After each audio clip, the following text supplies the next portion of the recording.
तुझी माझी आवडती दिवाळी आली बघ, स्वयंपाक घरात सुरू झाली लगबग.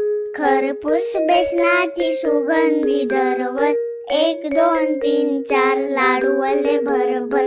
पोह्यांच्या डोंगराला खमंग फोडणी, काजू खोबरं दाण्यांची त्यावर पेरणी. साच्यासोबत चकली घर घर फिरली, पांढऱ्या तिळांनी सुंदर सजली. खोबऱ्याच्या सारणाची केली करंजी, बघता वाटे कोर चांदोबाची. शंकरपाळ्यांनी मारल्या उड्या, काही तिखट खाऱ्यानी गोड थोड्या. अनारसे चिरोटे बोरस कडबोळी, किती सुंदर सजली फराळाची थाळी. किती सुंदर सजली फराळाची थाळी. चिवकाऊची गाणी ऐकूही शकता.